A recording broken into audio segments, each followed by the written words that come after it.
Hey everybody, welcome back to HitPoint, a JRPG news show, a niche news show, an anime news show, and legitimately it's just a show where Baku and I get to talk and hang out and pretend that we're talking about the news.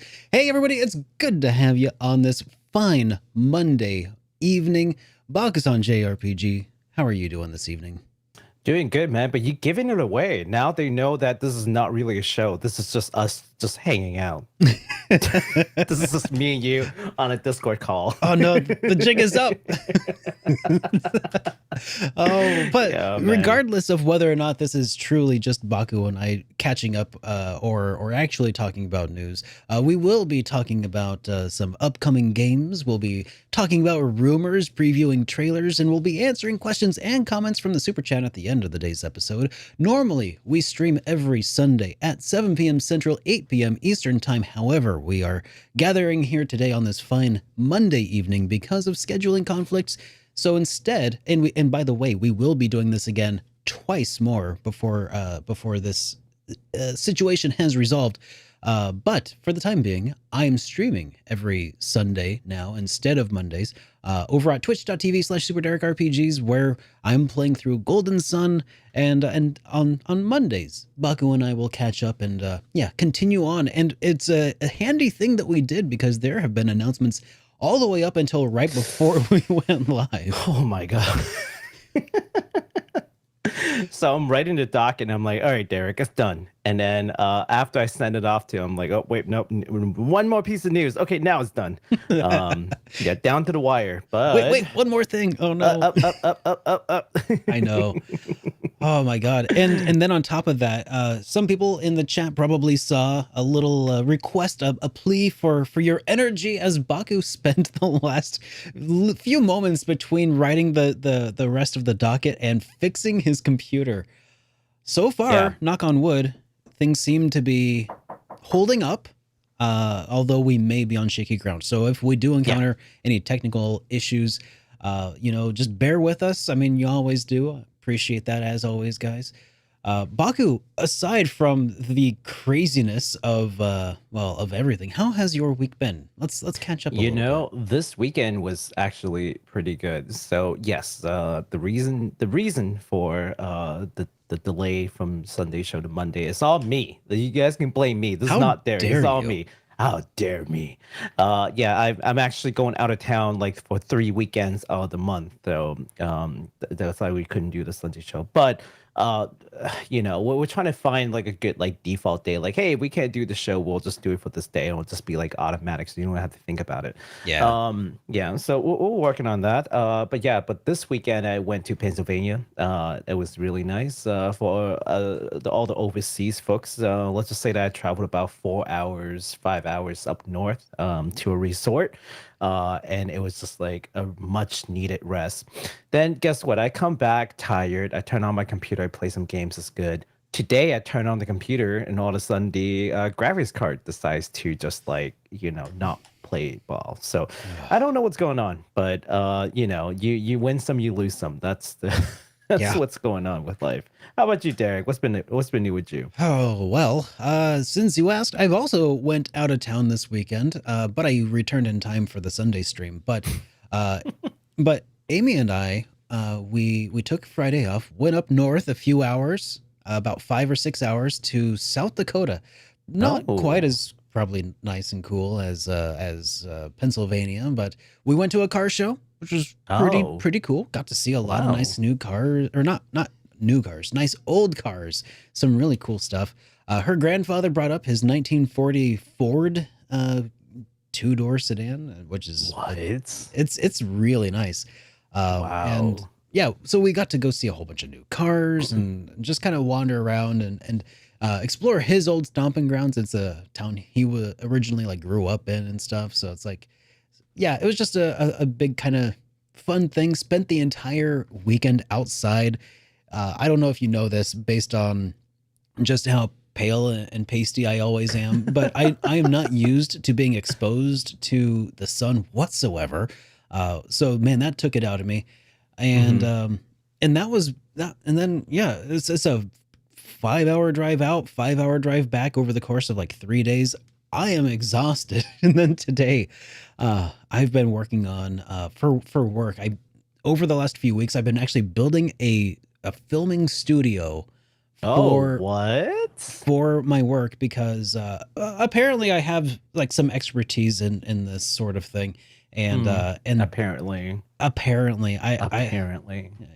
So anyways, they've had me put this whole studio together. I spent like $10,000 putting this whole place together for this big kind of thing that we're putting together for an event coming up. Mhm. It's gonna be pretty awesome. Wow. But I spent the entire day today, like I've already assembled everything, and that's been a big project. But today I finally got to put it to use, and I was actually a director and producer of a small like production, not nothing too crazy, but Hmm. it took it out of me. I'm so drained after today, Wow. and so that was my week, and now today, and yeah, it's pretty awesome, pretty exciting, nerve wracking altogether. Because like if this doesn't work, if things don't jive just right, Mhm. then I've wasted some thousands of dollars belonging to my employer. Yeah, so it was just not. It was stressful, but They're gonna give you a raise. I hope. I don't know yet. Maybe that'd be They cool. better. I hope so. A lot of extra work. That's not Yeah, on if your job description for it sure. it sounds like this is something that they're looking at making a more permanent part of my job Mm. description. So if so, I wouldn't put it past them. Mm. It's a good company. So, anyways, Mm. that's a lot of personal stuff, but that's been my week, and that's why I am exhausted. So Well, so you're gonna be doing all the heavy lifting today, right, Baku? oh yeah, definitely. I'm like nice and refreshed, other than, basically rebuilding my PC 30 minutes before the show starts. We're looking pretty good, right? Like Oh this yeah. sounds and looks pretty good for like you wouldn't even have guessed that what I just done. No. Yeah, I got you. All right, let's get going, man. What do All we right. got? Well, Well, I guess I must ask you about what do you think today's top headline is? you know that game that we talked about some time ago with like kids and RPGs and fighting demons? You're gonna have to be a little bit more specific than that. Well, we'll talk about that later. Let's just say Okay. that we've got some games confirmed ahead of TGS. As a matter of fact, we've got a lot of games to talk I about. know. I can't believe this is the stuff that they're like, yeah, TGS is gonna be too nuts. We need to get out ahead of it to, Yeah, get any. This is great. Anyways, yeah. No, I was thinking this is gonna be like the calm before the storm, right? oh Like my TGS god, is it coming. is, The week and it before is gonna be ain't. just dead tired. No, we were so wrong. Mm-hmm. Uh, Oh my all gosh. right. All right. So, We have some questions though that I have picked up from the discussion last week for the last week's yes. episode. So why don't you take it away here, Baku? All right, let's go. We've got ourselves the Daniel Book. Sorry. Hmm. You can always pick up free DLC if you don't own the game. A good real thumb is to go to the e-stores the week of the release and check if they have free release week DLC and snatch it up if you're interested in getting the game at some point. Many of these games have day one DLC available in the first week or so only, and then make it purchasable later. Grab it up when it's released. You have the DLC already waiting for you when you get around to or the funds to purchasing the title. I'd say about $50 alone with just LTLA DAC over the last and current gen, for example, over those games. Wow, I never Right? knew I never even think about that. I never considered that, but now Yeah. I Huh. appreciate the pro tip there, Daniel, because and that's why I included it. I had never considered though that you totally can go and just purchase DLC without Yeah. like proving ownership of the game. Like because you can definitely like download DLC prior to installing the game. Like if you wanted to, you could go claim a day one DLC patch. Nobody's going to be like, "Oh no, you can't do that." Um Yeah. Huh. and it doesn't seem like consoles have that sort of functionality built into it. So I guess so last week this came up because last week we were talking about how, this is sort of a way to reward players who Hmm. purchase the games day one. Uh, Hmm. you know, but Daniel here has a great way of subverting that, which, I'm not gonna, decline it over, like, if I'm getting free stuff out of it, I mean, sure, why not? Especially if I know I'm going to get it, right? Yeah. Yeah. So, Unless you don't. yeah, unless you don't. In which case, hey, no harm, no foul. You know what? A right? counter argument, okay? Counter argument is if you download that DLC, they've got a seed planted into you. If that makes sense. That's true. You know? Yeah, like because you are like more likely. Yeah, because you've committed kind of a little bit. Even just a little bit commitment on your end, you're a lot more likely to follow through. Whereas if you didn't do the DLC, maybe you'll never get the game. Yeah, that's true. That because it seems to still work out. in the back of your mind, you're like, well, maybe I could buy this game or I could buy this game, but I do already have all the day one DLC for that game, and you know, may as well make it worth my while, right? Yeah, it's on discount. Why not? Hey, right? Yeah. It's a symbiotic relationship, so I can dig it. We got another one here from some random guy. That's the name of the some random guy. Says, I feel the need to reiterate this. Voice of Cards isn't a card-based game. There's no building of decks. It's a JRPG emulating a tabletop RPG. It's fully a traditional JRPG with a card aesthetic. And you are totally right. And I remember even talking about this last time we talked about the Voice of Cards. Right. For me, I own up to this. It was clearly just a slip of the tongue, but it bears reiterating this because I did misspeak last episode, and I feel like it's good to be able to correct mistakes when these sorts of things happen. So yeah, it is not a card-based RPG per se. It's just got the aesthetics of a card kind of game. It's a card aesthetic game, and it's hard to cram that round concept into my square psyche, you know. at some point I'll remember it and it'll make sense. Yes, this time it will do it. So when the fourth game comes out, because of course there is, we were talking about it this time, it's gonna be card aesthetics game. Yes. All right, and finally, from the lowest expectations, thank you guys for going in depth on the NISA and Zero Fuel situation. After all this, I think I'm in complete agreement with what Baku said. Oh, thank you. Not used even to that, I feel validated. Even though I was ready to go to war with NISA after I heard about it. Yeah, I think a lot of us were. I got the pitchfork ready. I know. That was my initial knee jerk as well, was how dare they, right? Yeah. And I should say lowest expectations here, they did go into far more detail about what their thoughts were and continue to be. Still kind of sounds like they're conflicted about, what that, whether or not to support NISA in the future over this sort of thing. And I totally understand that. It's just, there's a lot of nuance here, right?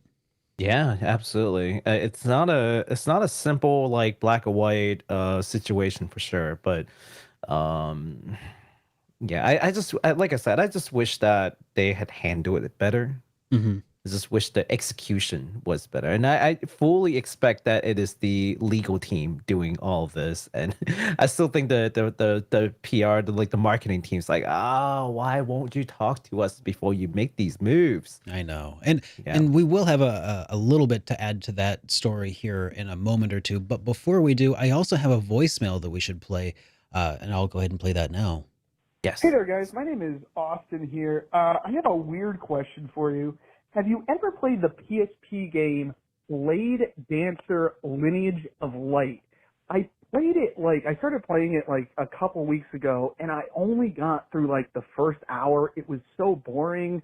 There wasn't much to do. There was no story. It took me an hour to get to combat, and then I just dropped it. So my first question is, hey, have you ever guys played that game? And if so, did I make the right decision by not following through with it?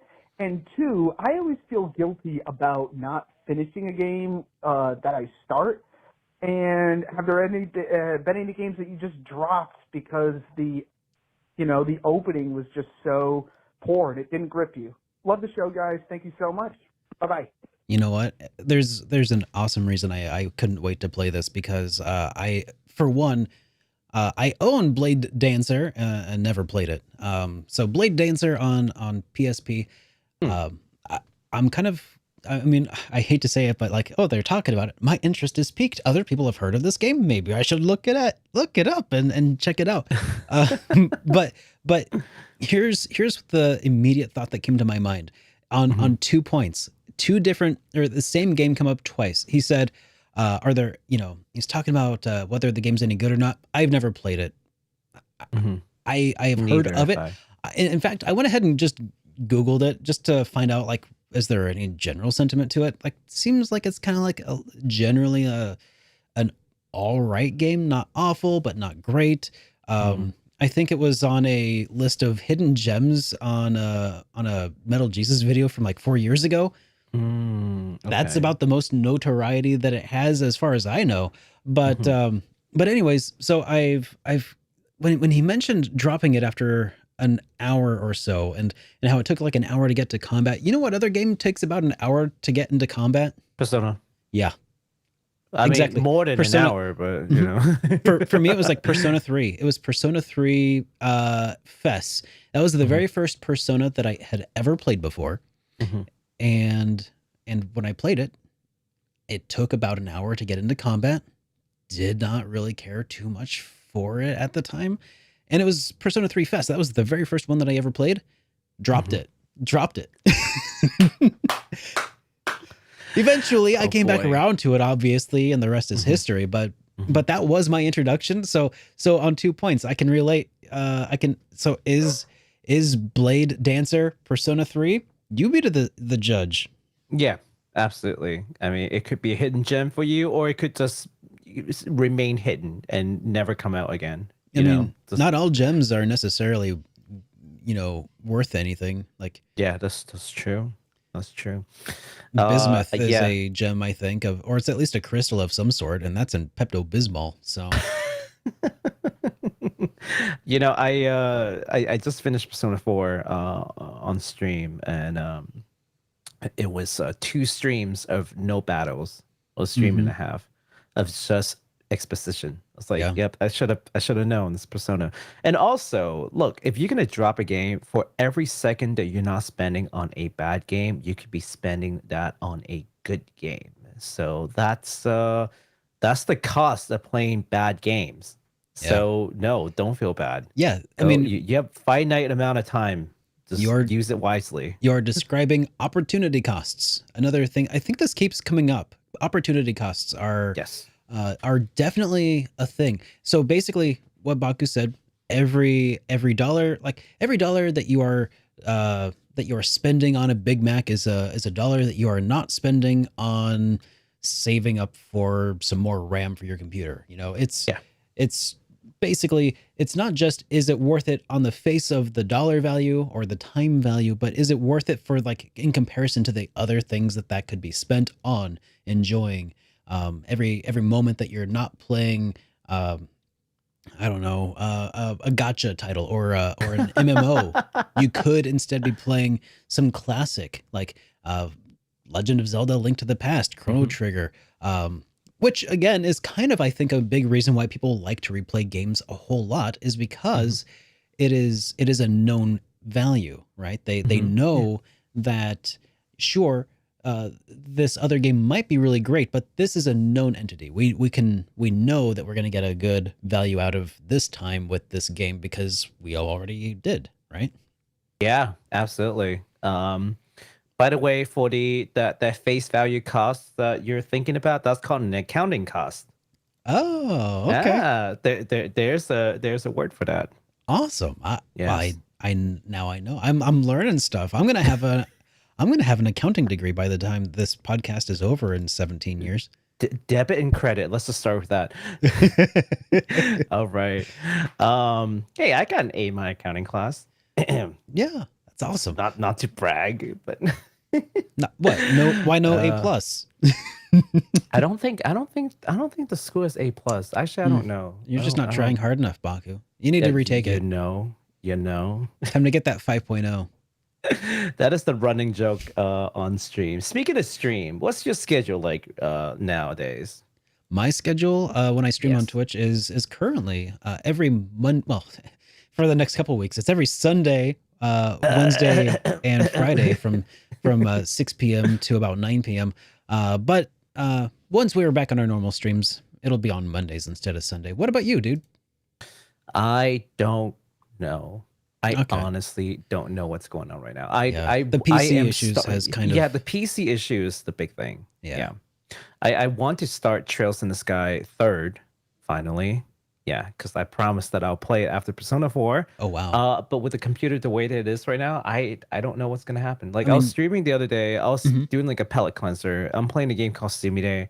It is a gorgeous little indie title from Japan, and it talks about a lot about you know, the just living the lives of these people in this Yeah. small village, and it's really like, you know, deep, like thought-provoking kind of game, if you will. It's not like an RPG, right? Yeah, of course. More like a point and click almost. But Okay.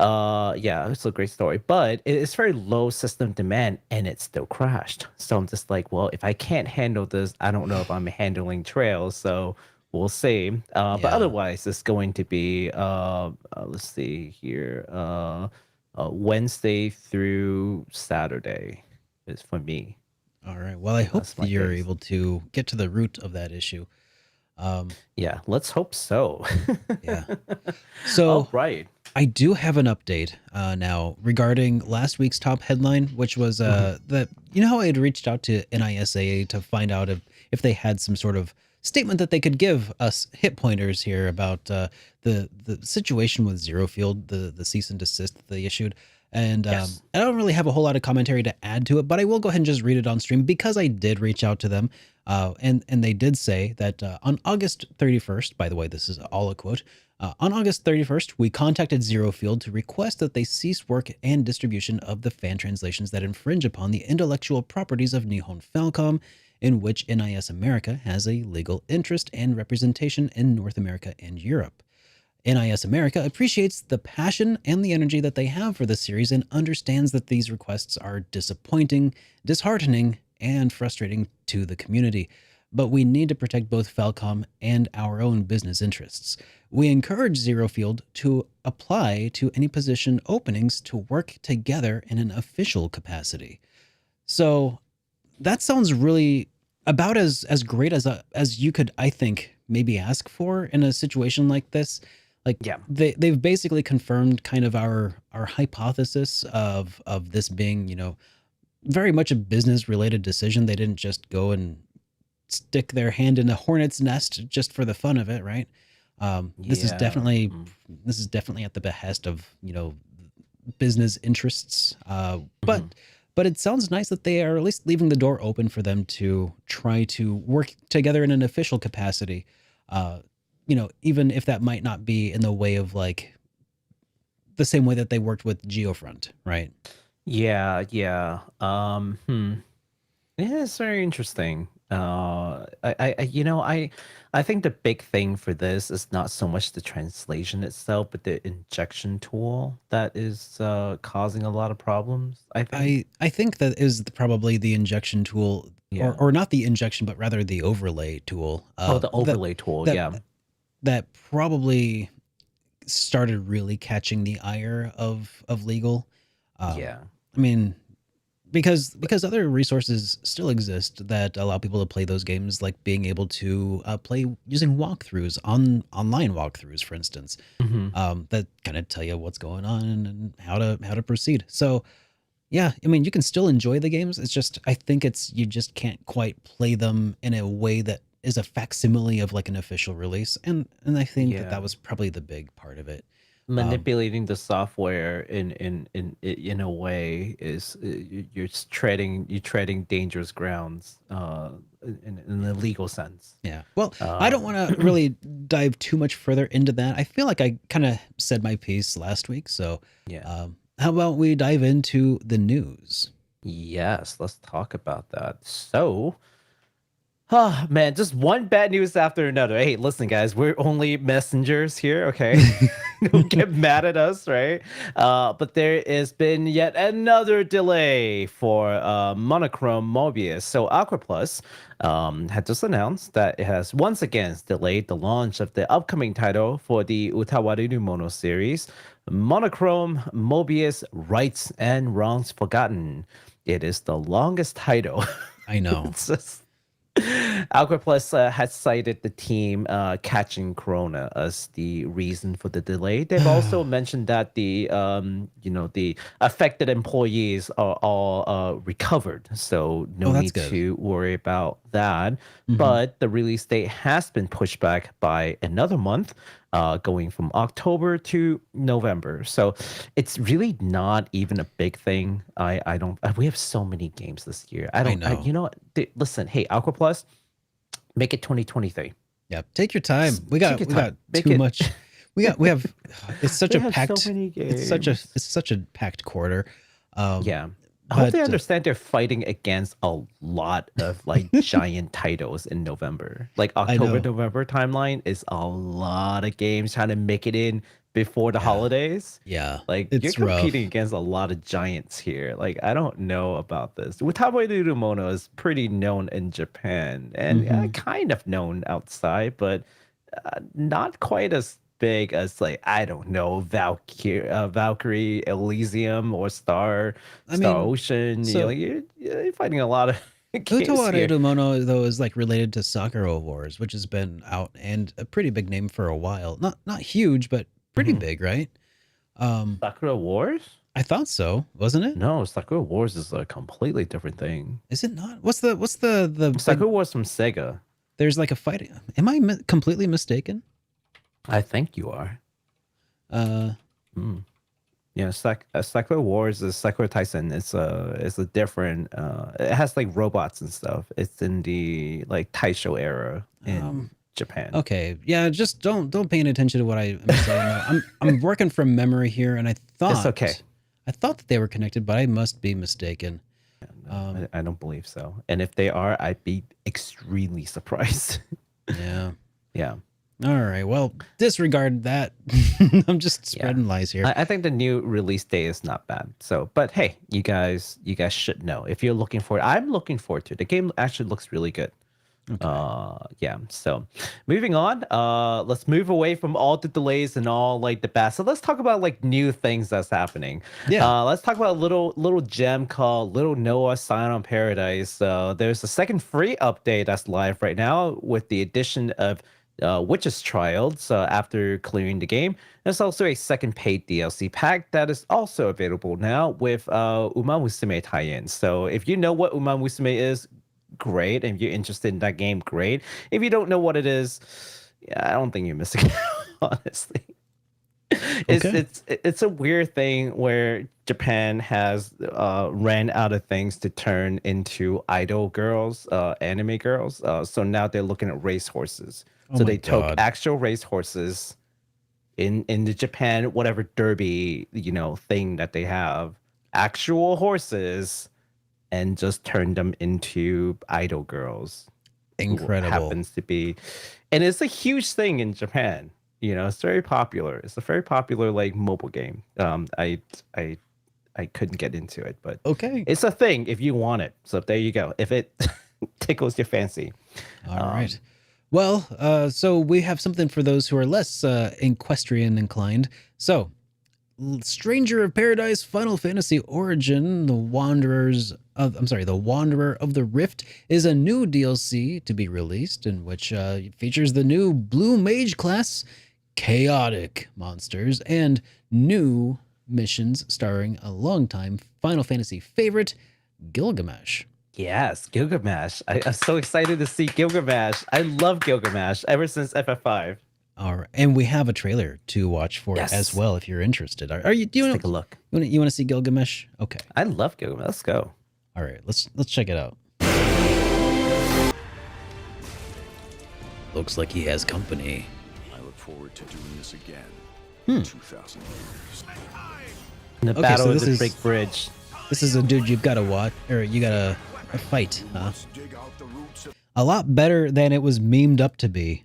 Yeah, yeah. That's what I've heard. I tried it. It still wasn't for me. The demo didn't like hit the spot, but I've been told that the actual game plays better than the demo in many key ways that I was complaining about. So I just never, never had the willpower to go back. Yeah. I'll go play one of these days. At some point, I'll probably give it a shot at some point. But I mean, I don't know. It's not a high priority for me right now. But let it be known that if you are into these sorts of games, and if you got caught up in the big memeing of the game, that it might actually be better than you expect. At least that's word on the JRPG streets. Yes, the JRP street. The the meanest of the mean streets out there. In fact, if you I swear, if you rep the wrong waifu on the JRPG streets, you can get shanked. Yeah. Oh, yeah. So yeah, just keep that in mind. I think Final Fantasy started the color gangs, man. There's the white mages, the black mages, the red mages, and the blue mages. Oh no, you better rep the right color in the right part of town. So we got some new games that also got announced that we can also start talking about here if you would like. Yeah, so those are all DLCs and stuff. Now it's all these new game announcements, starting with something called Touch the Beat. It's a weird name, but bear with me. It is a rhythm game featuring the OG VTuber Kitsune Ai, and it is leaving Oculus Quest exclusive and heading straight for PS4 and 5.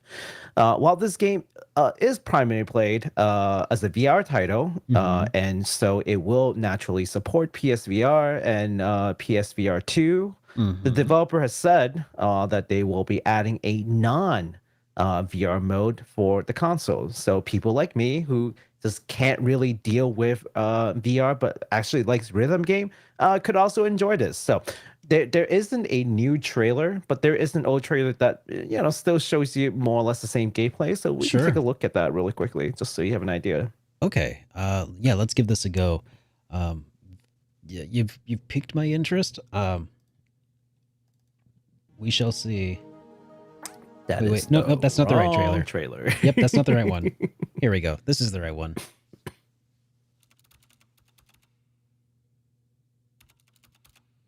Yeah, so Kitsune, it's like we have all these VTubers now, right? Like even you've heard of her. Well, she was the first, the absolute first VTuber to coin the term VTuber and to make it huge.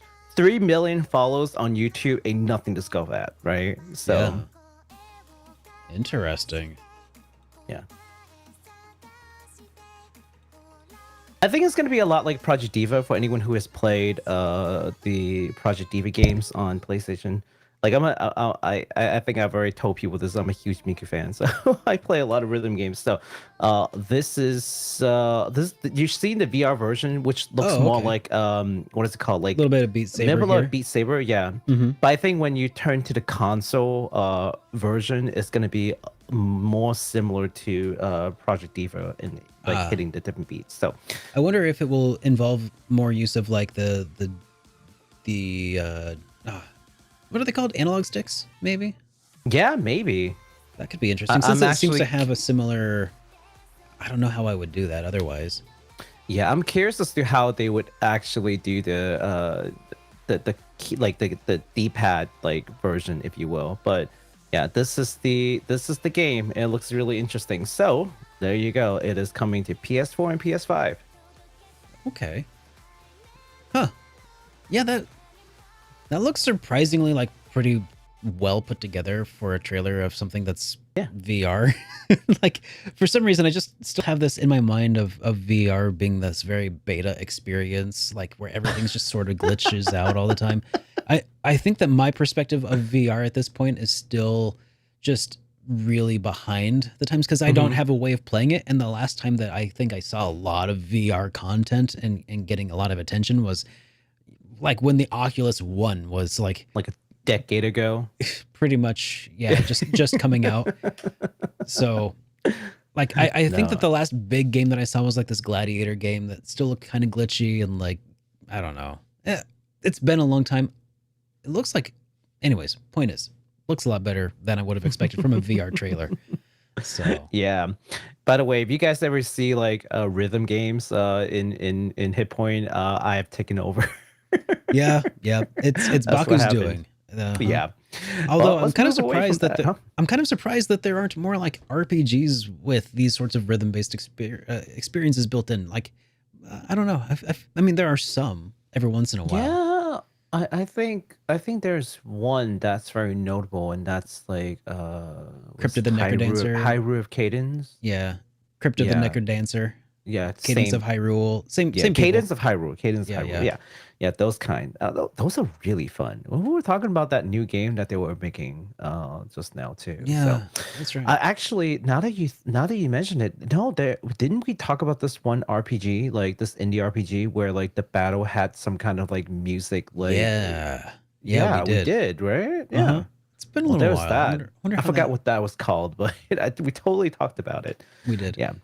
All right. But Well, speaking of indies, speaking of indies, have you guys yes. heard of this little thing called Manafinder? It's from India. It's from a studio called Wolf's Den, a little indie studio here, and comes a new pixel art RPG called Manafinder. You can play as Lambda as you save the world from this in this 10 to 12 hour turn-based RPG. I have not seen Yeah. this trailer yet, but my I interest is couldn't get a piqued. whole lot of information. It was just like Yeah. very Sparse. basic. Yeah. No, it was just like, oh, what's this game about? You saved the world. You saved mankind. It's What like, more do oh, you need? okay. Well, what else do you do here? I don't know.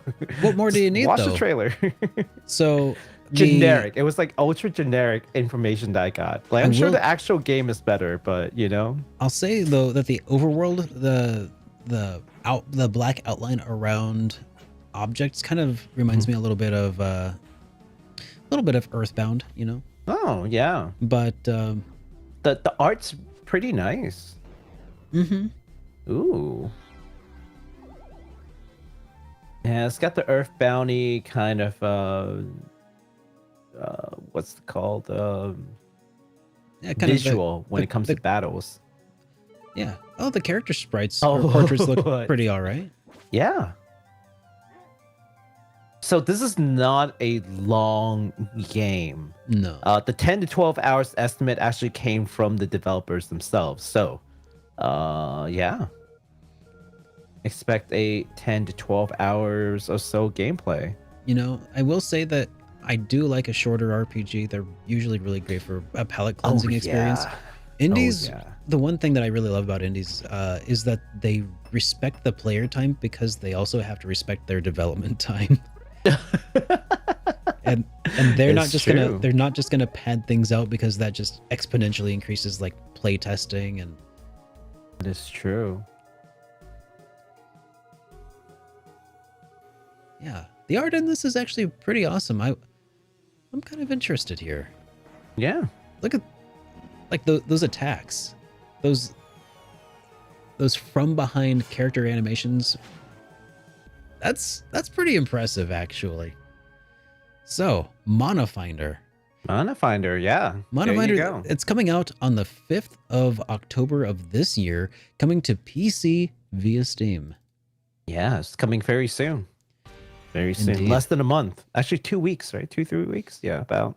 Yeah, just around the corner. I think about 3 weeks or so. Not too bad. Yeah. Well, you guys gotta check that out. All right. Next week got a cult classic that's coming. In Games announced that they will be bringing the cult classic side-scrolling platformer called Cannon Dancer, also known as Osman in Japan, I believe. It's an arcade classic, but they're trying to move it to the modern platforms. Let's take a look at the trailers because I think that's gonna tell us a lot more about the game than any description I have for it. Sounds good. Okay. Yeah, that's looking like some Yeah, classic that's 90s, all right. classic 90s side-scrolling Lots kind of of Strider. explosions, and It looks a lot like Strider. I've heard it is a very difficult game, like really difficult game.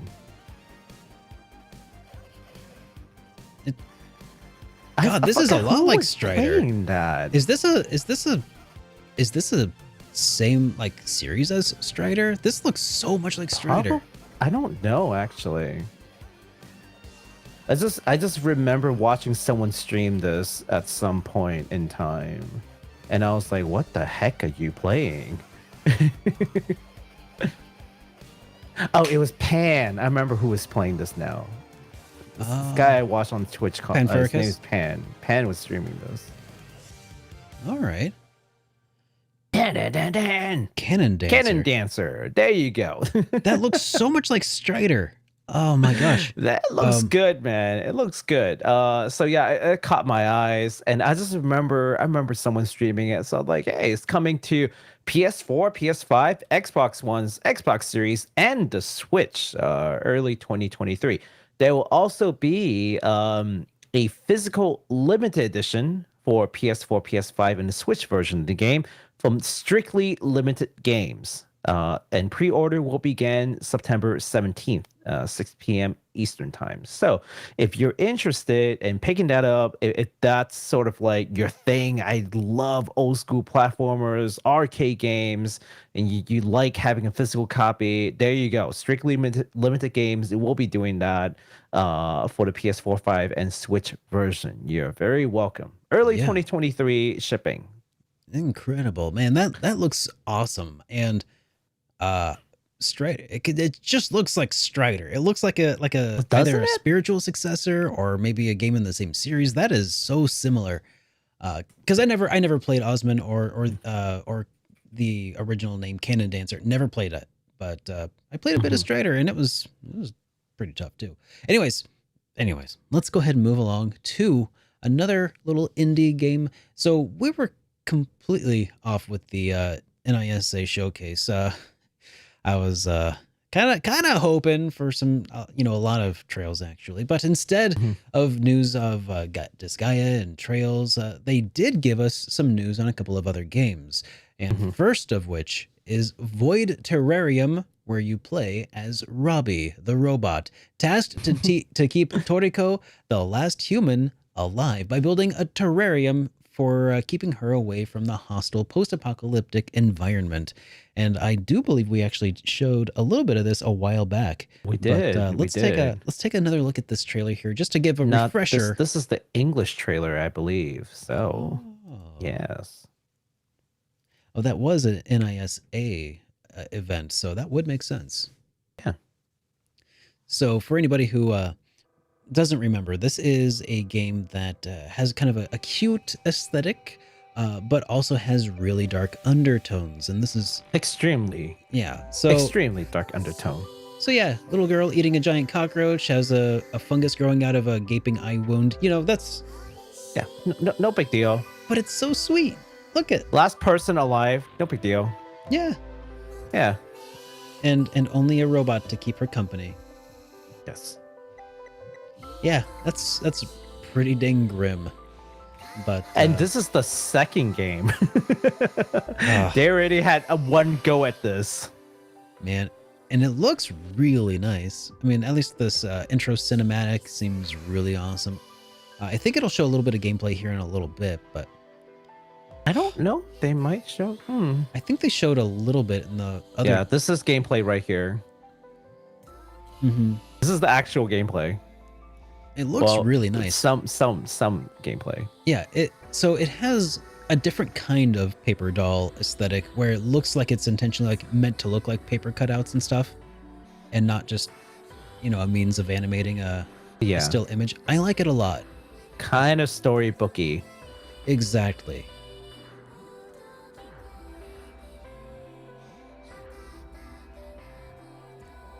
Oh, yep. That's the reaction I got. That's the terrarium right there. Yeah.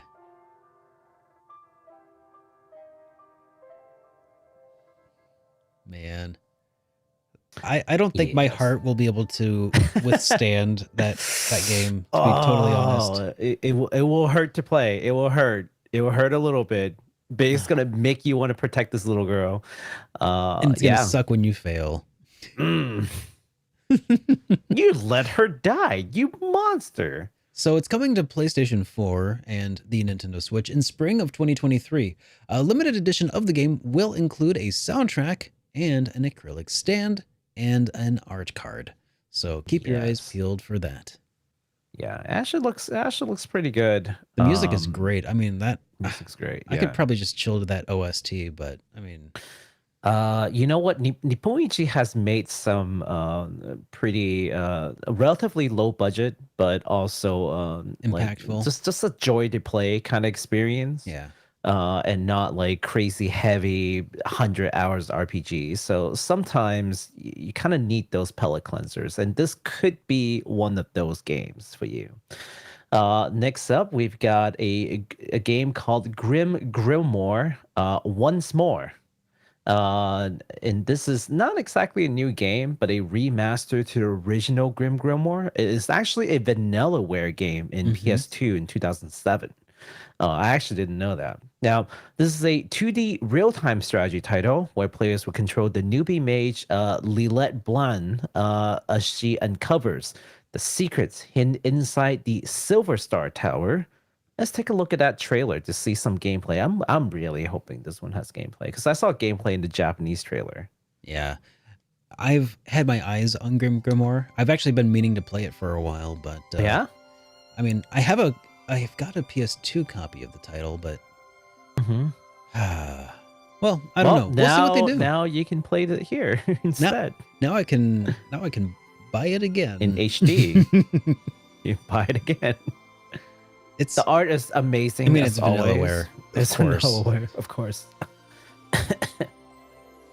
Vanillaware do be that way.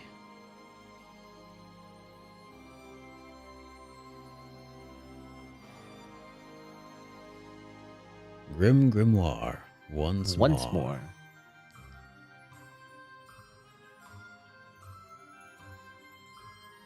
I mean, character design's on point. God, the art is so good looking. Music is pretty awesome too. I know. Save some talent for the rest of us, eh? I know. I dig. So I've been told here. that a lot of elements in this game actually got carried over to Aegis 13, which is their most recent game. Okay. Very influential game in the Vanillaware like repertoire. So you control like monsters that like sort of like quasi fight for you in these like maps, if you will. You have to like summon them. Yeah. So yeah, it's not like a traditional RPG, but it's also real time. So it's definitely not something that you see every day. So I wish that there were more battle scenes that we can show everyone, so you can really take a look at if that's like a right game for you. But hey, even if you're slightly interested, keep an eye out for that, right? Yeah. And the beauty of that being a remaster is if any of that looked intriguing to you, I mean, well, chances are you may have already known about it, but check it out on YouTube because you can check out gameplay of the original title, and I'm sure it'll be very similar, just lower resolution, right? So. Yeah, absolutely. By the way, someone mentioned Odin Sphere. Yeah, same company. That's Odin Sphere, Muramasa. Right. Yeah. Vanillaware, they do incredible art for sure. I think it takes them like 5 years to release a game. Like I swear, they've released like maybe like 4 games, but they really take their time to work on it. So if that looks interesting to you, again, this is the remaster and it's coming to PS4, PS5, Switch in spring 2023.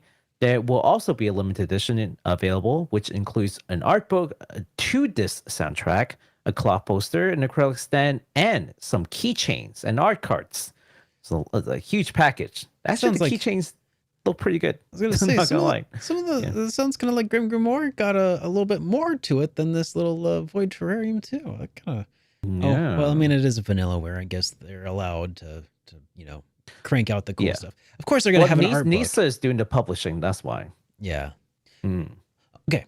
So next up, we've got Monster Menu Scavenger's Cookbook. We talked about this, this NISA showcase a little bit, but yeah, it's the last game that we'll talk about within this showcase. Scavenger's Cookbook, a brand new title from NIS that is called an all-you-can-eat survival adventure. Yeah. It's, What a way to what a way to introduce the game, right? Like, and all you can eat survival weapon. You know, Japan has this thing where they will they'll call it like whatever RPG. Like they'll give Yeah. it like a theme to it, right? Like so it's not, oh, this is not just an RPG. It's an all-you-can-eat RPG. It's an all you can eat survival adventure RPG. So that's kind of what they're billing this as. Okay, so this dungeon crawler story is pretty interesting. A party of adventurers is trapped inside of a dungeon without any supplies left. So, to survive, they decide to try eating monsters. What would you do? Depends how cute were the monsters. The cuter, the tastier. Exactly. If they tasted like marshmallows, like I would, they wouldn't stand a chance. Let's take a look at this trailer here.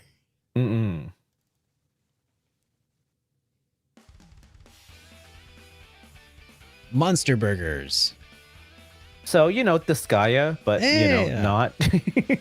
Disgaea, but, I'm guessing there must be some sort of crafting sort of thing going on here where you, like, cook and make... It's Nipponichi. I wouldn't put it past them. Yeah. That's what I would expect anyway, based on this description so far. Menu? Oh, that looks kind of like a crafting sort of menu. Okay, yeah.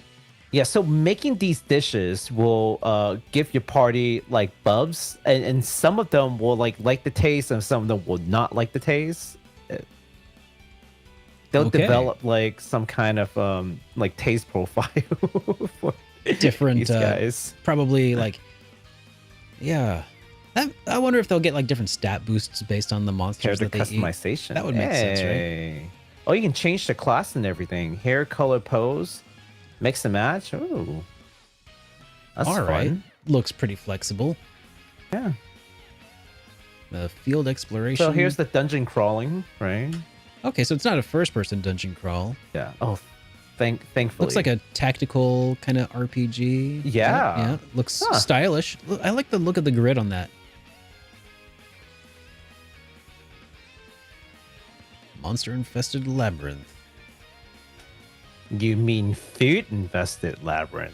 Oh, yeah. Yeah, eat that arm.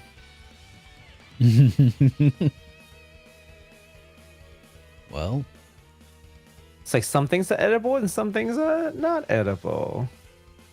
I kind of like this. I like the idea of it.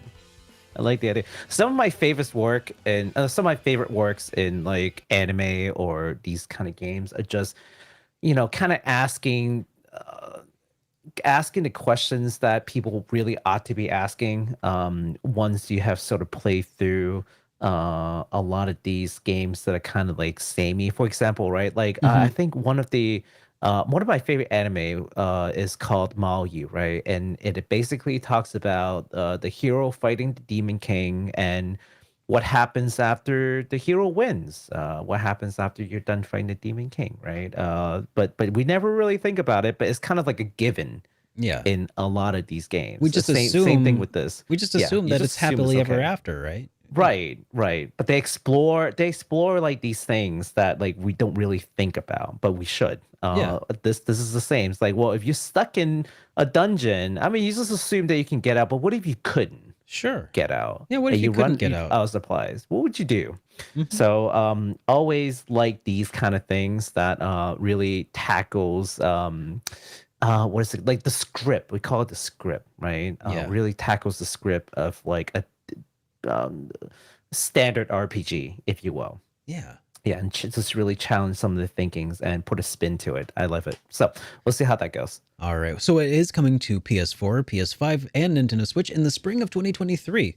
A limited edition of the game will include an art book, a 2-disc soundtrack, an apron, a set of pepper and salt shakers, and art cards. So all those art cards.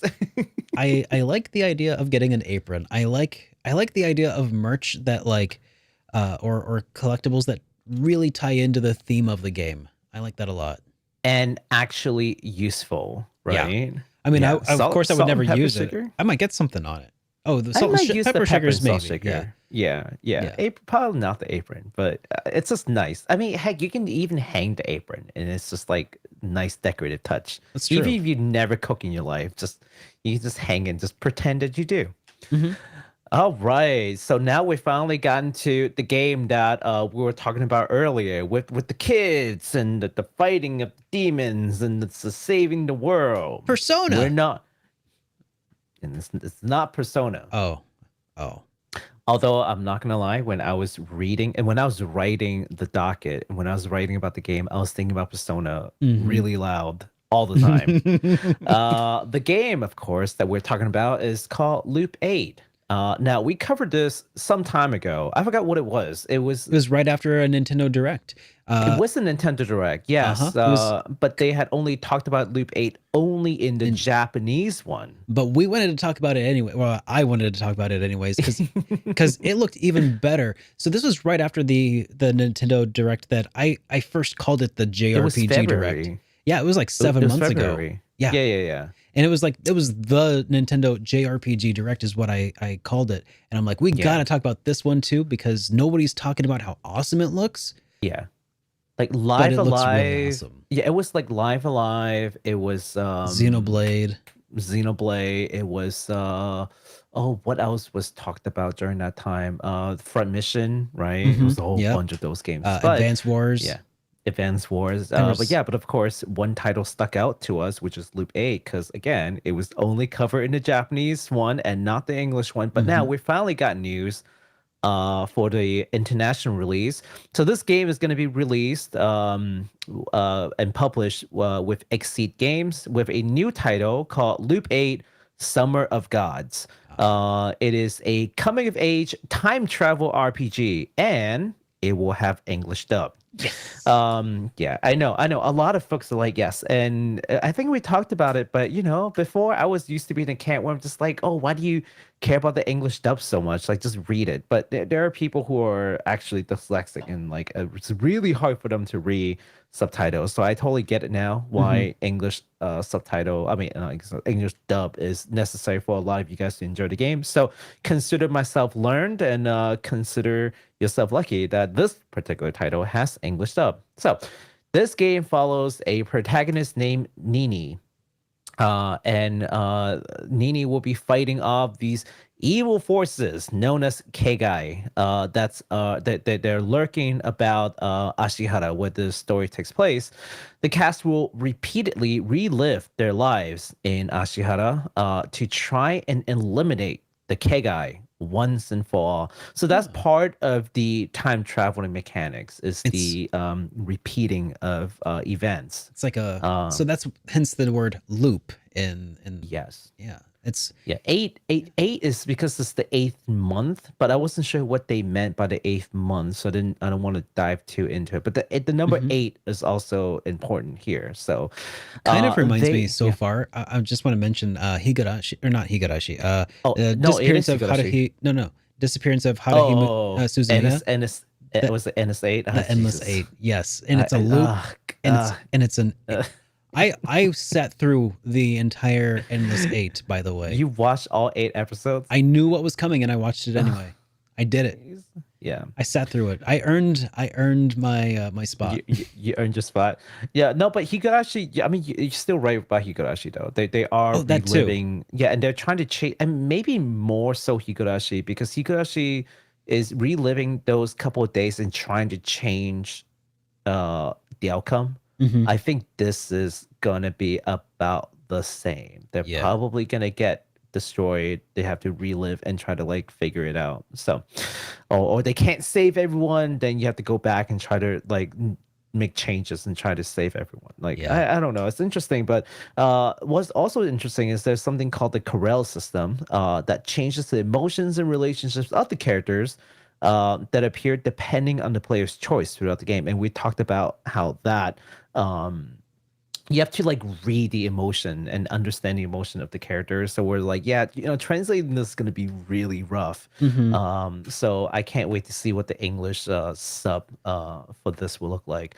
Are you sure it's not called the Carl system? Carl? I have no idea. The Carl. Well, you can we can look at the trailer and then you can see when it's spelled out. You can tell me how you think it should be pronounced. All right, I can't wait to see this Carl system in action. Carl, hey Carl, how you feeling today, buddy? The Carl Winslow system. The game looks gorgeous, by the way. Oh my God, yes. Oh, it's got the dub. Space offered us renewed hope, but even that escape route went up in flames. So there's more time traveling because the main character actually comes from the future. Oh, okay. And comes back in time. So now he's in the 80s. This is like 1984 or something. A nice little town. We're just a normal, old-fashioned sort of place. Is that?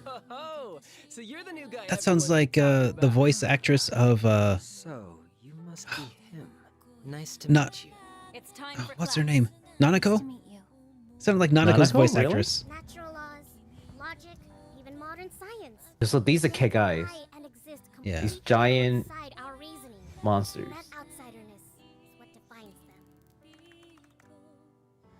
Carl? Yep. Makes choices, and you can never avoid making ones that you later regret. Turn-based battle. Very beautiful. So use your time as wisely as possible. Promise me. I don't understand what my sight truly is, but if it's really part of me, then I can use it to save at least one person. I dig it. Kill me and get it over with! Konoha, come on! You chose me over the entire world. Mimi, you're such a dummy. It looks good. It does. I am. There you go. I was rightfully hyped about this prior, and I continue to be hyped responsibly. Yeah, this game looks pretty good. So it is a 2023 release on PS4, Xbox One, and Switch. And although not stated, the PC version seems to be in the works, at least according to Marvelous Europe's official page. It seems like they had mentioned something about PC there. So we'll just leave it at that. But definitely PS4, Xbox One, and Switch confirmed for 2023. So look forward to that. All right, Man, awesome. yeah, this has become one of my most wanted games for next year now. Absolutely. They And have. holy cow, guys, because this is again just to reiterate, this is the calm before the Tokyo Game Show and some other events that are happening this week that we'll talk about here very shortly. Yeah. Now, we have another game that I must talk about because for the last couple of weeks, we've been hyping pretty responsibly here for over a couple of games, Armed Fantasia and Pennyblood, and you know what? I'm tired to talk about Armed Fantasia and Pennyblood, so we're not even going to mention Oh, Armed yeah. Fantasia or Pennyblood, Yeah. because Armed Fantasia and Pennyblood, those games, of course, they look incredible, right? But we've already talked about Armed Fantasia and Pennyblood, so we're not going to dwell on the They're subject. sold last week. Yeah, we're just not going to dwell on the subject of Armed Fantasia and Pennyblood any further. So Well, actually, but before we do that, man, their campaign is like really successful. You guys should really check it out. They just got another. They just unlocked like another. which game are you talking about? Are you talking about Armed Fantasia and Pennyblood? Yeah. Okay. So you know what? We said we weren't talking about it, but we'll totally just take a second to talk about it. Okay. I'm sorry. But so I think before I said, hey, these two games are going to be fundraised together. So that is still true, but also not entirely true. And I'll explain what that means. So when it comes to stretch goals, there are actually 3 sets of stretch goals. Okay. One that counts only the sales of Armed Fantasia, one that only counts the sales of Pennyblood, and then one like combined stretch goal that will apply to both games. So that's how that actually works. Okay. So let's say, for example, if a lot more people were to be buying Armed Fantasia, then their stretch goals further. And in fact, as of at least the time of us talking about it, Armed Fantasia is definitely ahead of the Pennyblood in terms of the amount raised for the respective games. So they have unlocked more stretch goal. But just taking a look at those, it looks promising. Like the money's Yeah. pouring in. If they can just manage their finance well and do what they need to do to get the game out, it's gonna be a good time. Yeah, I'm looking forward to it. We got a question here in the chat who said, "Could you say Armed Fantasia and Pennyblood again?" And the answer is no. Unfortunately, I can't say Armed Fantasia and Pennyblood anymore. So yeah, that's so last week. We're done talking about those. Time to move on. We got new things to talk about. Tell us more about it, Derek. All what right. we got? So what we have this week, though, is another game by another legendary veteran who is launching their own Kickstarter campaign. And this time it is a Persona composer, Shoji Meguro, who has announced his first game project after leaving Atlas. And this one's called Guns Undarkness. This is going to be a turn-based RPG that takes place in the year of 2045, where nuclear war has devastated humanity to the brink of total collapse. You play as a member of a private military company to discover how true love can lead humanity to a high plane of existence. Sorry, I meant to type higher, but carry on. Well, sure, okay. So from Shoji Meguro, he says, "I believe that true love is equals God. And if the human race can come to understand true love, then it will undergo a revolution, and problems like discrimination and poverty will fade away." It's a tall order, man. It is a tall. That's a huge ask, sir. You know what? I feel like this guy would probably really get along with Huey Lewis, talking about the power of love. So we have a trailer from Shoji Meguro, but before we do dive in, I did actually go ahead and look up a little bit of this guy's history. And not only is he a composer of several titles from Atlas, but he's also, most notably to me, he was the director of Persona 2 Innocent Sin, which is one of my favorite Persona titles out there, honestly. I was wondering about that. Yeah, because you're like, because it goes straight from a composer into like video game production. That's kind of weird. That's like if that's a jump, right? That's right? like what, like yeah. But he actually has some directing chops, and I'm very curious to see what he can do with this. So let's go ahead and take a look at the trailer with a little bit more of that context here. Okay, let's do it.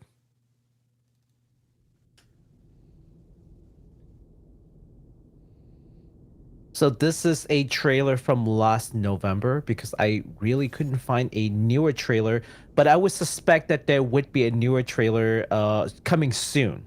We'll talk about that later, but let's just take a look at it just so we have an idea what we're looking at. Yeah, so that's the nuclear war that has just destroyed humanity to the brink of destruction here. I'm seeing some is it XCOM? Yeah, that's what I initially thought of as well.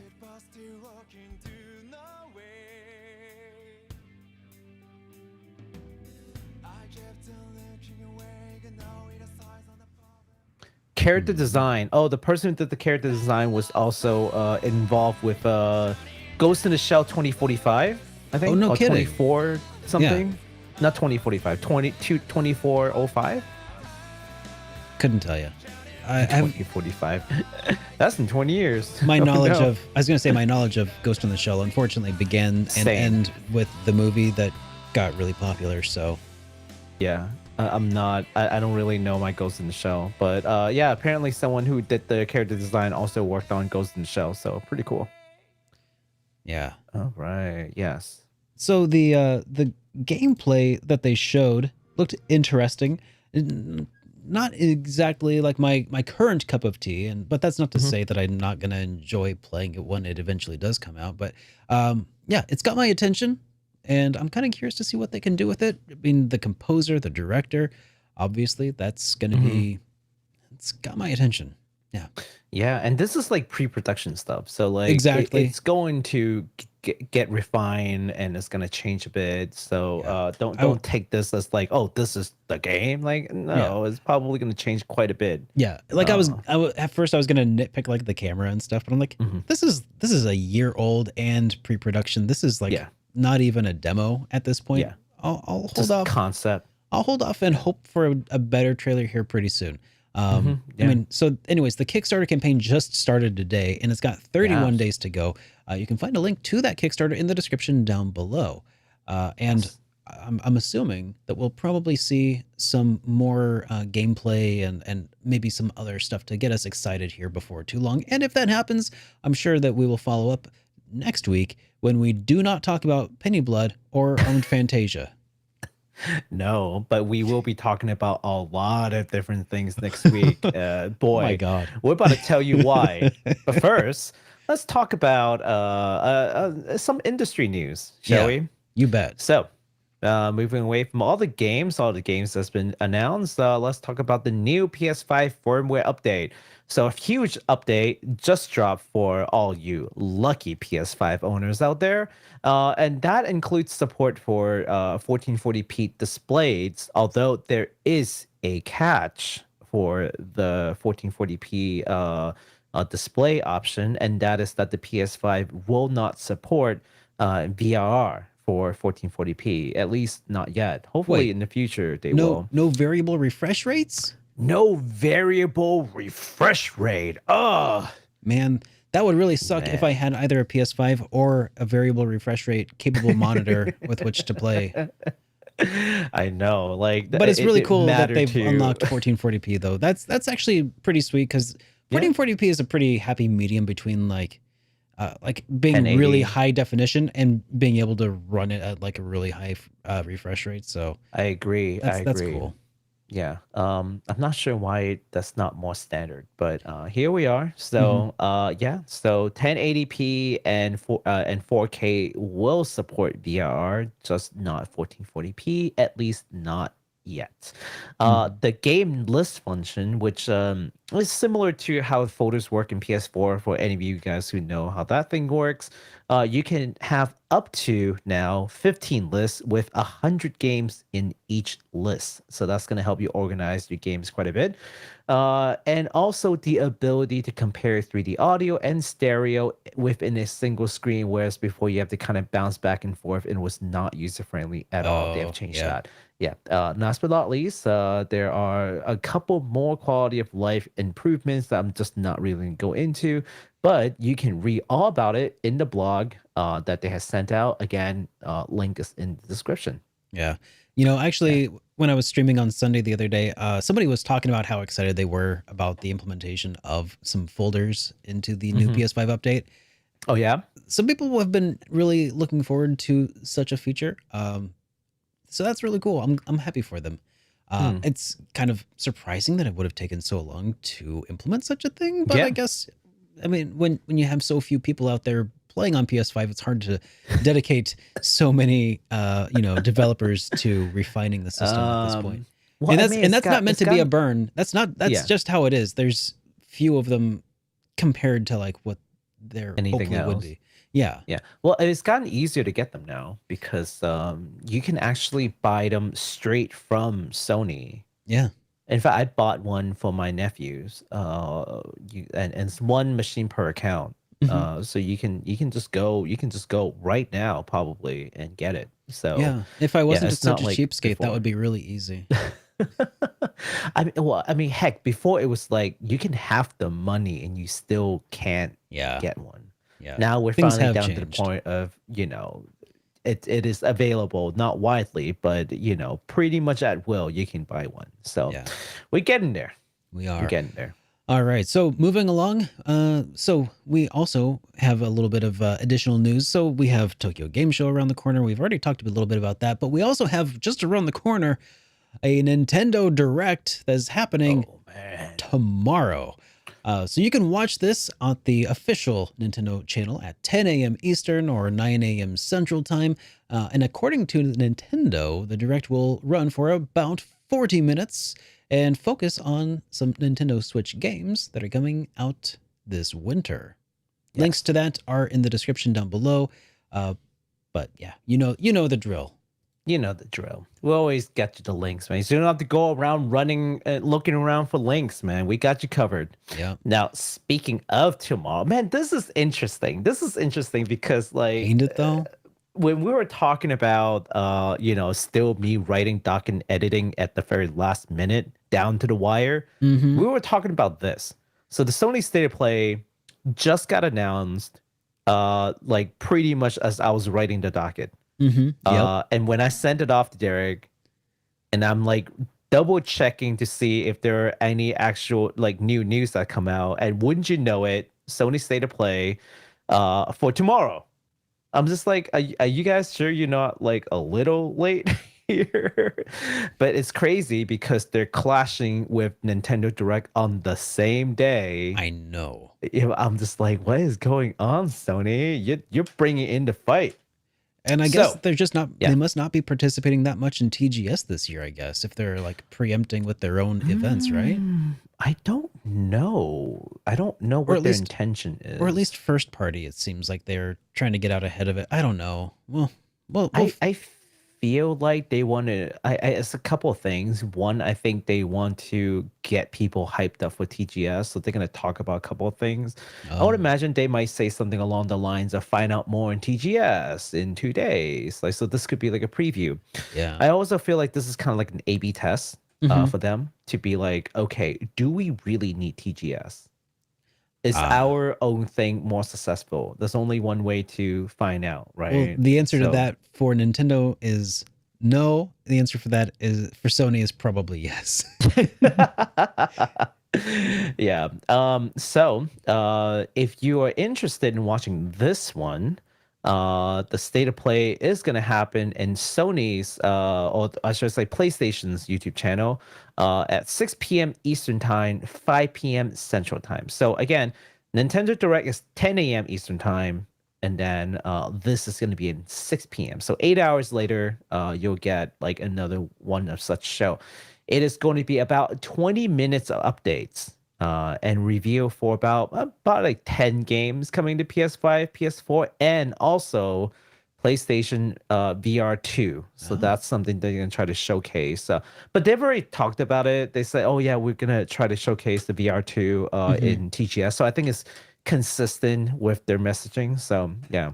I think that Again, with the big in-person events, this is like their opportunity to really get like VR into the hands of press. I feel like that's Yeah. one of the few things that in-person events really just you can't capture that over a video, right? That's one of the main issues with VR is like it's just impossible to market it with a not VR trailer, right? That's right. So they have to put it in the hands of people who can then go out and kind of extol the virtues of this new VR experience. So I think this could be a really great opportunity for Sony at TGS this year. And when I said, by the way, that I don't think that Nintendo needs TGS, but Sony does, that's not like a slight against Sony.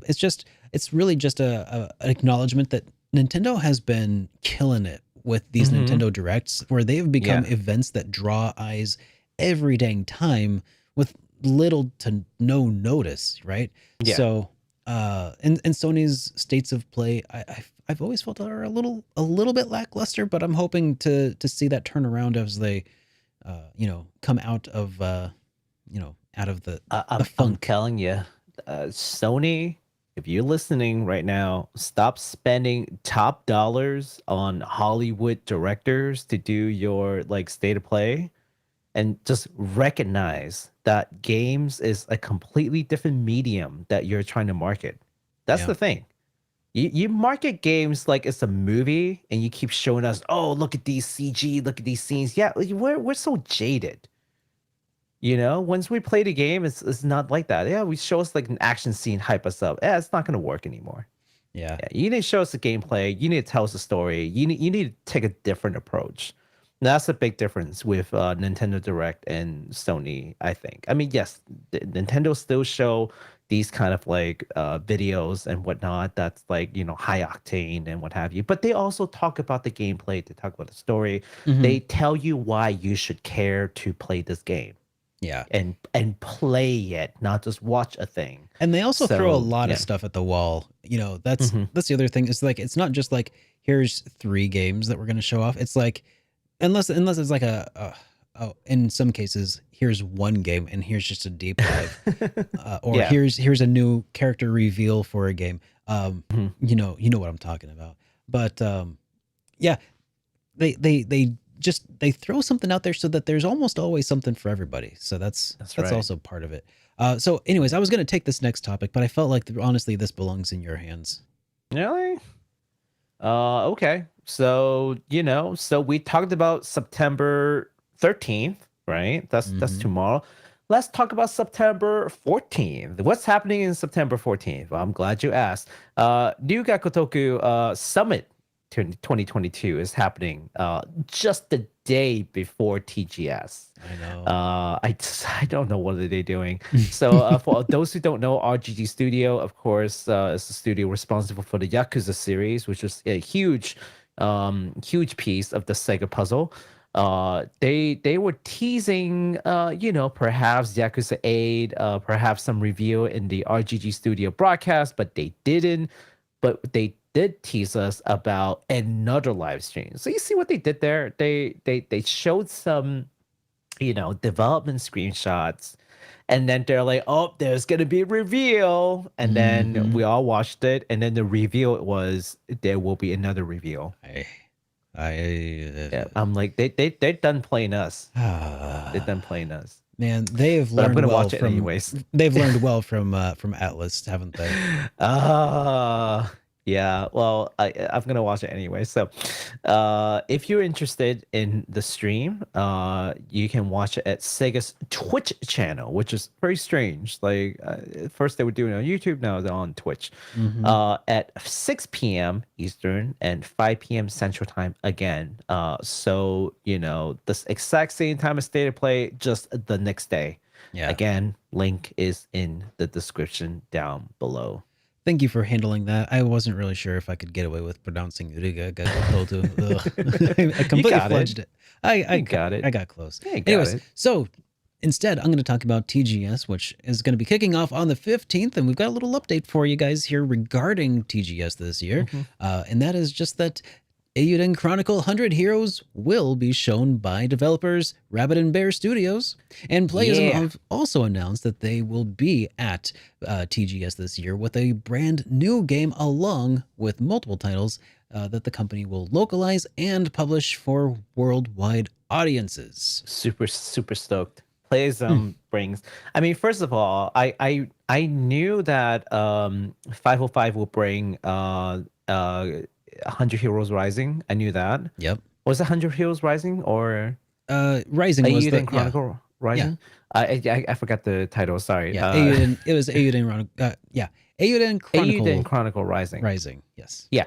So I knew they're gonna bring that game to TGS just so people can have hands-on experience. They're gonna sell the game some more, but it was never really confirmed whether or not they will bring 100 Heroes there. Yeah. So hopefully. We'll see more of that game, and I'm super hyped for that game. Hype responsibly, but but also no. Hyping responsibly is a goal, not a requirement.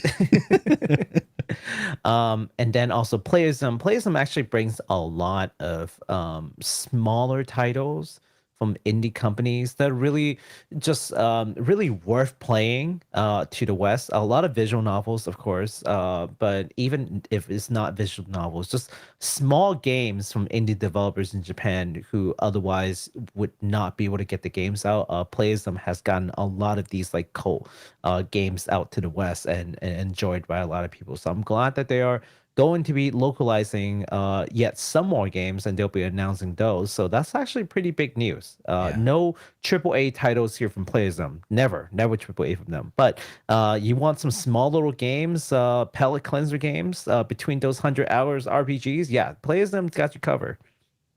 Awesome. Yeah. All right. So that's all the industry news. I'm so pumped for this week is going to be nuts, and this week's gonna be nuts. But also this week we will have our show on our regular time on Sunday because I can't leave town this weekend. Yeah, this weekend I'll be here on Sunday. Yes. Okay. Good. Derek's just hearing about this for the first time. Yep. I'll make sure to adjust my schedule. Here. Okay, cool. Unless my computer dies, in which case I'll write the docket, and then Derek's just going to have to deliver the entire thing by himself. And there's no doubt he can do that. Okay, so let's talk a little bit about merch, shall we? No figures, but there are some interesting things. So first up, we got a Xbox Elite Wireless Controller Series 2, because, man, that is a really long name. So not to be outdone by Sony with their DualSense 5 Edge, I think that's what it's called. I know that new controller with like the that we kind of showed off the other day. Yeah, that we showed off the other day. Well, Microsoft announced the Xbox Elite Wireless Controller Series 2.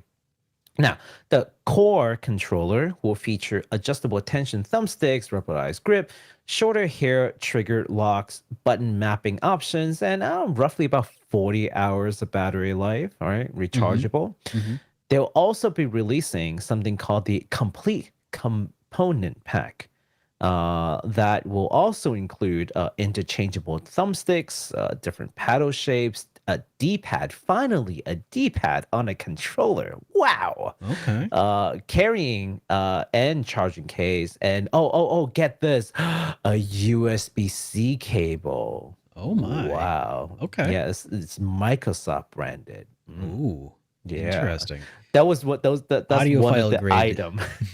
That's one of the item that they had listed, and I just thought it was hilarious. Like, listing, one of them is clearly not the same value proposition. At a certain point, they're like really stretching for items to put on the box. Yeah, basically.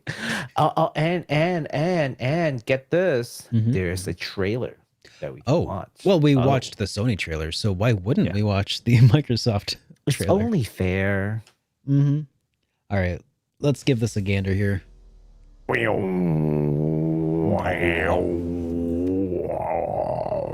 I wonder if these are also potentiometer based analog sticks, or if these are the newer magnet style ones that don't wear out.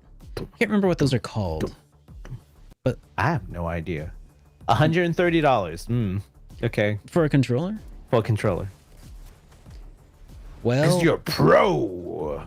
I mean, if I was looking to spend $100 and some on a controller to make me a better gamer, it would probably be a mechanical keyboard and the Elite experience. It'd be a keyboard and mouse. There's the D-pad now, and paddle shifter. One more paddle than the PlayStation 1. What? A paddle shift? What? Paddle shift. What is that? Is that better? That sounds worse. I don't know. I mean, it's options, I guess. Hey, whatever. Hey, it's a thing, and you can pre-order it today. Yes, you can. Do you have to pre-order it now? Do you have to pre-order the paddle shifter separately, or is that included in the purchase of the controller? I think that's part of the core. Actually, I have no idea. I don't know. I have no idea. It says there are different paddle shapes. It must be sold separately, I guess. It's an extra $49.99 for the paddle shifter. You know what's the only way that they could have made more money with this is if they have these little paddles like in one of those gacha balls, and like, oh my you god, put it no! into a gacha, and you have to put like $10 every time to like see if you can get the right one. Incredible! Or like a UFO machine. All right. Well, hey, we watched a trailer of some hardware. I'm gonna watch another trailer for some hardware since we happen to be in the hardware trailer watching business. I'm not even gonna tell you what this is, because the trailer is probably going to do a better job of telling you what it is than I will. Oh yeah. It looks wow! I didn't see the back. Yeah, Actually looks So pretty good. brand new OLED Nintendo Switch. It is themed for the Pokemon Scarlet and Yeah. Oh, that's cute. yeah, got a little Pokeball there. And, Ooh, yeah. The legendary still looks like crap though. I'm sorry, kids. yeah, You guys mean, got the short end of the the stick. little Those shields- legendaries look like. I kind of dig the look of the shields, the little crests on the Yes. Joy-Cons, but Yes. I mean, Yeah. yeah, that's pretty neat. So I yeah, still you can think get the your Splatoon Pokemon one looks themed. better. Yeah, it does. So you can get Yeah. your Splatoon, I'm sorry, your Pokemon themed Nintendo Yes. Switch OLEDs on the launch date of 11/18. So that's November 18th of 2022. Yes. Get them while they're caught. But Gotta catch them all. well. Here's the thing. I'm gonna catch them all, but you still need to buy the game because the Switch does not come with the game. It doesn't come with the game. I Does guess they not. assumed that Does if not. you were a true Pokemon fan, you would have already bought it, right? Yeah, not just one. You'd buy both of them. You'd buy both games so you can trade by yourself. That's true. True You fans play the game twice. True fans play with themselves. True fans trade with themselves, everybody. That's what Nintendo's trying to tell everybody. Anyways, we also have one more bit of stuff to talk about as far as the merch side of things go. That's right. So not exactly a tangible merch this time, but still an interesting news for the music enthusiasts out there. So we've talked a lot about game music, and now Bandai Namco wants to make it easier for you to have access to their library of music. Okay. Bandai Namco Entertainment has just launched a new music label dedicated to its games and scores called Bandai Namco Game Music. Of course, just not the most creative names, but okay, it does the job. Okay. The new label's first release will be the Tales of Arise and Elden Ring's original soundtrack on digital platforms like iTunes, Apple Music, Spotify, and YouTube Music. According to 4Gamer article, Bandai Namco will be bringing more of their IP's music to these digital platforms. Series that they have in mind include the other Tales of games, Tekken, Ace Combat, and Taiko no Tatsujin. Which actually don't. Is there an English name to that? I think it is just called Taiko no Tatsujin, right? No the idea. Taiko game, the rhythm game. Oh, the drum game? Yeah, I think it is just called Taiko no Tatsujin. I don't Yeah, I think have they no have idea. like I call it the drum game, obviously. the drum game. They're bringing music from the drum game here, so I think that's kind of a no-brainer. But yeah, I mean, like Tekken, I actually Ace Combat has very good music. I don't like playing Ace Combat, but it's got like great music. So yeah, I am really looking forward to more companies making it easier to bring these game music, and sell them, so that, I mean, for one, we can kind of support it in a different way, so I can like have it in my car, because sometimes I don't feel like ripping it off like YouTube videos. Like I actually feel Yeah. like supporting, like, the music. But just making it a little easier, make it a little bit more accessible. Maybe Spotify is a good way. I mean, I'm already paying a Spotify subscription. You might as well, make some money off of that, right? So Yeah. So, commenter here says that the name of the game in English is Drum Master. there you go. They're bringing I was music close. from Drum Master. I was pretty close. It's kind of like Guitar Hero, Yeah. but different, right? Yeah. So, all It's a lot right. of fun. That game is really fun. It's like And- oddly addictive. And that wraps things up for the merch side of things, which leaves us with super chats. And so far, it looks like we've got one here from Still Alive who says, Hello. have there ever been any RPGs where only one thing turned you off from continuing to play it? So Only one thing turned me off. Yes. things were with just one aspect that just kind of irked Just you. one. Yes. Just one thing. Okay. Just one. Go for it. What Shall I go what you first? got? Yeah, you've got something in mind. I got to think for a second. It's often cited by me as the reason why I have never finished what's that game called? Xenogear? Xenogear? Yeah, Xenogear. Xenogears, really? Xenogears, yeah, the first game. Uh-huh. It's the room spin. Oh, The room spin got me feeling like Queasy? nauseous. Oh, Yeah, and no. I'm like, oh my god, I can't. Like the graphics and like the spin, I was like, oh, okay, I can't. That was it. That's all it took. I could not. I could not. I think I dropped it after spinning in the first room. I Yeah. didn't make it past the first room. Oh, that's rough. I did not. No. So all these people, have you ever played Xenogears? Like, yeah, like I stopped at the first room.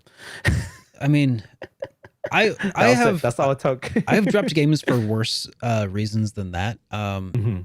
You know, I've mentioned before the time that I played through Xenoblade 1 up until I got this certain like mascot character in the party, and I'm just like, and I don't know if that's actually why I stopped playing. To be totally honest, I think I was just kind of like losing steam because I was going through this long area that was rainy, and I was kind of like lost, and I was just kind of wandering around aimlessly. And I'm like, I have no idea what I'm doing. So, anyways, I also happened to also encounter this character around the same time. Ended up dropping the game. I don't know if that's the reason or not, but I also anecdotally also dropped another game around the same time. I got another annoying mascot character, and that was Blue Dragon. So what is up with you and mascot characters? I think maybe there's something about mascot characters that I don't know. I sometimes they're okay. Like Teddy, I thought Teddy was okay. I liked Teddy all right. Morgana in P5, Morgana was okay. But I don't know. I've like I said, much more shallow reasons for dropping the game than physical discomfort. So whatever. Yeah. But otherwise, like another game that I dropped, or no, I haven't dropped it, but I'm turned off by it, and that is just some of the things that I've seen about some upcoming Trails games where the character for Risha, who was introduced in Trails from Zero and Trails to Azure, like what they've done with her character model over the last like few games has just it defies logic and gravity to put it mildly, and it's just one of those things that I can't take it's just distracting. And I don't know how I'll be able to take the game serious when it eventually gets there. But anyways, well, you know what I'm going to do? What's that? I'm gonna buy the figure and put it next to the monitor as I'm playing the game. Because if I'm staring at the figure, then I'm no longer distracted by the character model in the game. That's a good point. Yes. Can't be distracted if you're already distracted. Yeah. Can't. This is one of those how do you kill off invasive species? By introducing another invasive species. Yep. What do you mean? It's classic story flawless. Classic story of the old woman who swallowed a spider, right? It's just it's just that all over again. So yeah, there are some things that have turned me off from games. I don't know if I'm definitely going to still play Trails in the Sky or Trails of Cold Steel when I eventually get to it. I'm just not looking forward to that particular aspect of it. Just it's all right. It's whatever. Anyways, I think that about does it for today's episode. So if you liked today's episode, and if you're new here and you want to, feel free to leave a like on the video or podcasting enjoyment platform of your choice. And I think that's about it. So Baku, do you have any closing thoughts for the people? You may notice in the last video that that chapters are back. Derek finally got around to doing chapters again. Don't. So don't ask. Like the next day, well, maybe in the morning. It just depends. It depends on workload, honestly. So, anyways, this is going to be the test. Okay, this is going to be the test. If I see someone asking for chapters tomorrow morning, that means that they're asking for it without going through the video. For sure. For sure. Because I mean, of course they're gonna ask for it without going through the video. I mean, it's like It's the first thing they look for. So anyways, don't worry That's about it, fair. guys. See you on the next episode. Here we go.